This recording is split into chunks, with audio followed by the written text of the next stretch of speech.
Hey there, everyone. It's the 21st of March, 2021, and we're going to continue looking at the book of Daniel. We're going to look at Daniel chapter 5 this morning at one of these, another sort of very famous chapter in the book.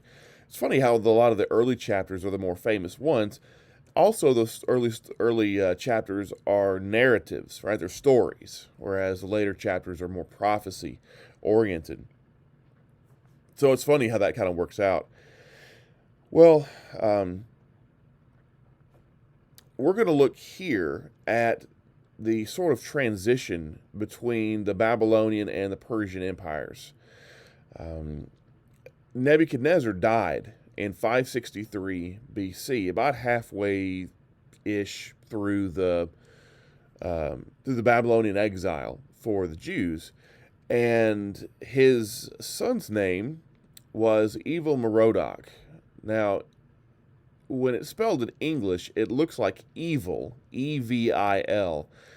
That just is that's actually the English what's called a transliteration of the original language, the original Babylonian.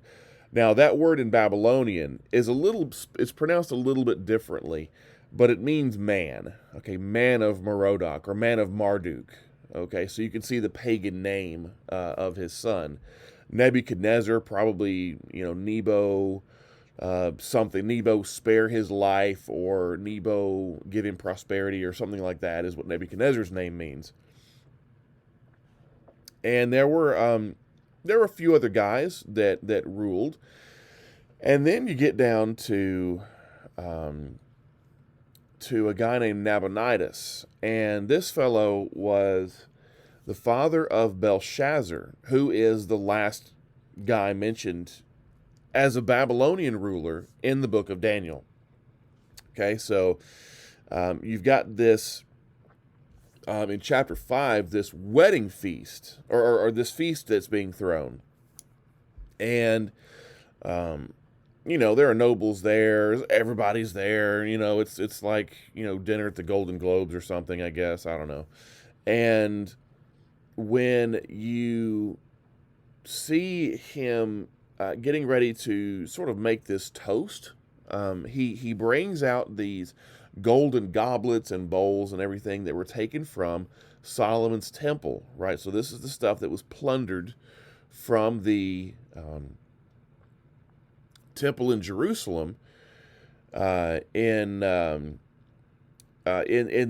Babylonian conquest, right? And this is where Daniel says that they were praising their gods of silver, of bronze, iron, wood, and stone. Okay, so you've got these pagan worshipers using gods'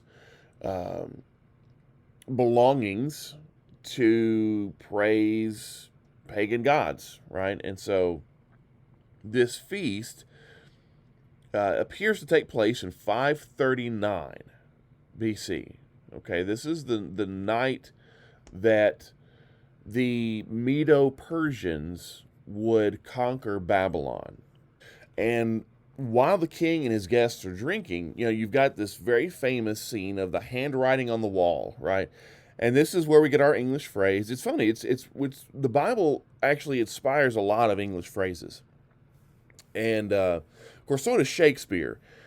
But it's funny. There was an article, I think, in Reader's Digest some years ago about how many phrases from the English language, what we use, how many they come from the Bible, like mentioning a David and Goliath, right? Some underdog fighting a more established, whatever it happens to be, or seeing the handwriting on the wall like this, and the you see this kind of ghostly fingers of a human hand, right? It's kind of weird, and it writes this phrase, "Mene, mene, tekel upharsin," and what this is I'm sure a shock to the guests, to see this, sort of supernatural display going on.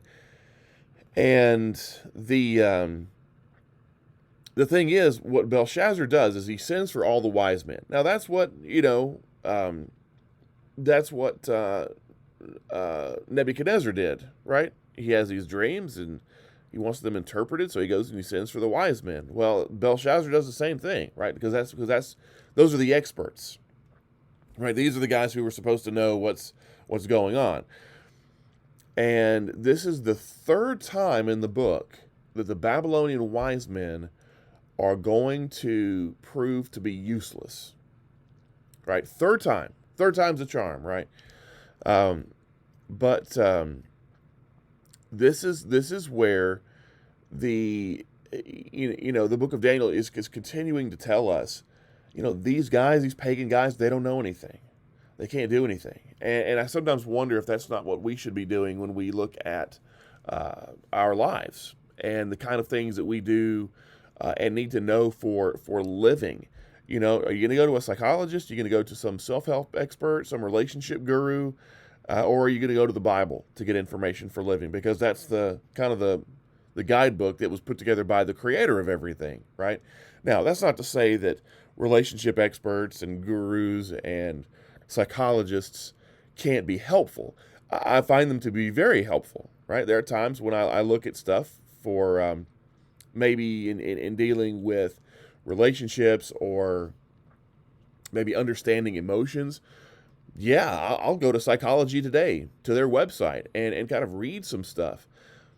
But what's interesting about that is when you go to websites like that and you start reading the advice that they give. Now these I'm sure overwhelmingly are not religious people, right? I'm sure many of them are secular people. But the thing is when they give their advice, you immediately start thinking of Bible verses in your head to kind of match up with what they're saying. So it's kind of like, okay, this is great. These are people who have understood how human beings work and how relationships work and how all of this kind of stuff, is to go on. But guess what? You can get that out of the Bible too, right? The Bible had it, 2,000 plus years ago, 3,000 years ago, and these guys are kind of learning it now. Well, I think that kind of holds true in general.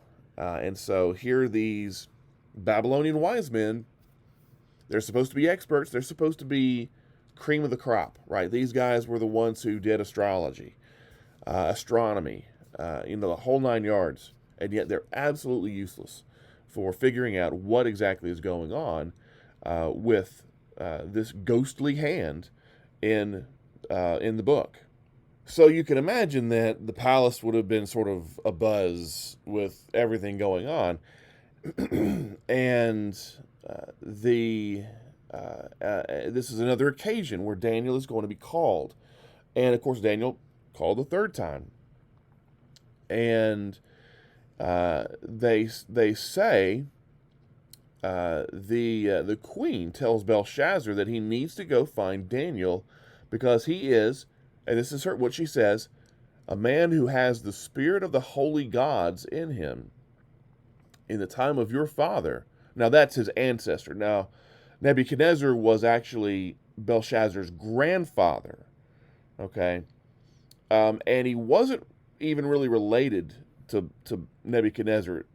Belshazzar's father Nabonitis married into the royal family, so genetically he wasn't related. But Nebuchadnezzar was Belshazzar's grandfather. This just means, your father, your ancestor. The term there is very flexible, okay? He says, in the time of your father, he was found to have insight and intelligence and wisdom like that of the gods. Call Daniel and he will tell you what the writing means. Now, she knows what's going on. She knows what's up. Daniel is going to be able to reveal this. And again, we kind of get these echoes from Joseph, who had something similar, right?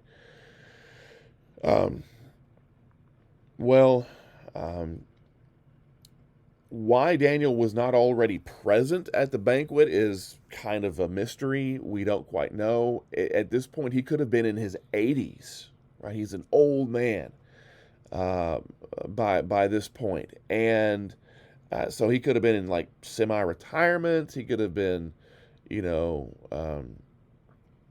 he may have already left government work entirely and begun to enjoy his twilight years. But what happens is Belshazzar offers him this reward, right? You're going to be third in the kingdom. And the reason why they say third is it kind of goes to a long-standing problem with the book of Daniel, and that is Belshazzar's presented as the last king. And we know from Babylonian records that he was. However, he wasn't just the last king, he was a co-ruler with his father Nabonitis. Nabonitis kind of disappeared from the scene for a while. And Belshazzar sort of did the day-to-day operations. Okay, that's how it kind of worked. We know this from Babylonian documents. And so, for a long time, though, scholars had not discovered those yet, those Babylonian texts. And so they just figured that Daniel presented Belshazzar as the last king. And when the greater body of literature began to be uncovered by archaeologists, what they found out was that Nabonitis was a ruler, his son Belshazzar was a ruler, but they were co-rulers. And we were missing some details, and so scholars immediately thought that the book of Daniel was wrong. Well, there's a little detail here that gives us a clue that the book of Daniel, I mean, maybe Daniel wrote it. That seems to be the case. But he knew what was right all along, because in this one little detail, it's Daniel's going to be third in the kingdom. Okay, why third? Why not like Joseph? Joseph was number 2 man, right? He was the vizier under just Pharaoh himself. Why not the number 2 guy? And the reason why was because you already had 2 kings who were co-rulers. And so you couldn't elevate Daniel any higher than number 3. That's why you've got number 3. The number 3 position being offered here by Belshazzar. And so, this is kind of one of those cases where the Bible had it right all along. And it took scholars a while to figure that out, right? That typically happens, right? A lot of times that happens where you have the Bible's had something right for, thousands of years, and scholars only come along, thousands of years later and kind of figure that the Bible writers had it right, right? And so you see that Daniel proceeds to interpret this handwriting, and Mene or Mini, right? Sometimes I'm pronouncing it like the original language. It means numbered or counted out or measured. And Tekel means weighed. So counted out, measured, weighed. And Upharsin comes from a root which means to divide. So count out, measure, and then divide. Okay, so what you're all describing here is the kind of things that would go on in a business transaction, right? Some kind of, you're weighing something, dividing it, parceling it out. You're selling something, right? And so what you find here is it's kind of like you've been weighed in the balance, right? But Upharsin has the same what are called radicals in Hebrew. Those are the root consonants. See, Hebrew was written without vowels originally, and then later on, about 400, 500, 600 years after the time of Christ, a group of scholars called the Masoretes put the vowels into the text so that people wouldn't mispronounce the text, because that was very important, right? You want to keep the Word of God as the Word of God.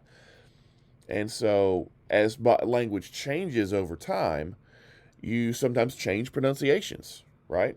It's kind of like if you go to different different areas of the country, you find things pronounced different ways. One word that it kind of interests me that was pronounced differently was if you go to the southeast, like East Coast, well, north and south, we pronounce the like for to have a ghost kind of invade something, we would use the word haunt, right? But in the 1800s and even today, in like the Carolinas, if you go and listen to someone talking about a ghost, they'll call it a haint, right? Instead of a haunt, they'll say haint. Well, the consonants are exactly the same, but the vowels are different in that word, right? And so that change, because that's how things were pronounced in the 1800s, and sometimes still today. You go to a different place and it's pronounced differently. Well, the Masoretes wanted to avoid that, and so they put the vowels into the text so that people would know how to pronounce the text properly, and so that pronunciation wouldn't change. Well, the Hebrew, the consonants are what are called radicals. Okay, that's just what the language is called. But those are the consonants. For Upharsin, the radicals, the consonants, are exactly the same as the word Persia, right? So who conquers the Babylonians?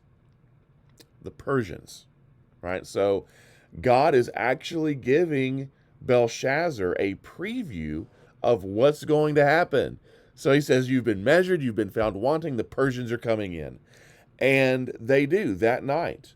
They come in and they take the city. And what was fascinating is that the guys kind of diverted the waters of the Euphrates River down an old channel that had been dug by the Babylonians. And so the waters of the Euphrates River, because the city of Babylon sat on the Euphrates River, the water levels kind of dipped down, and the soldiers, the invading soldiers, are able to wade through the river and come into the city and under the cover of night and take it. They took the Babylonians completely off guard. It's almost kind of like the Trojan horse, right? The Trojans, or the Greeks lead the Trojan horse at night. The Trojans are all drinking over their great victory over the Greeks. This years long war is finally over, and they're all drunk.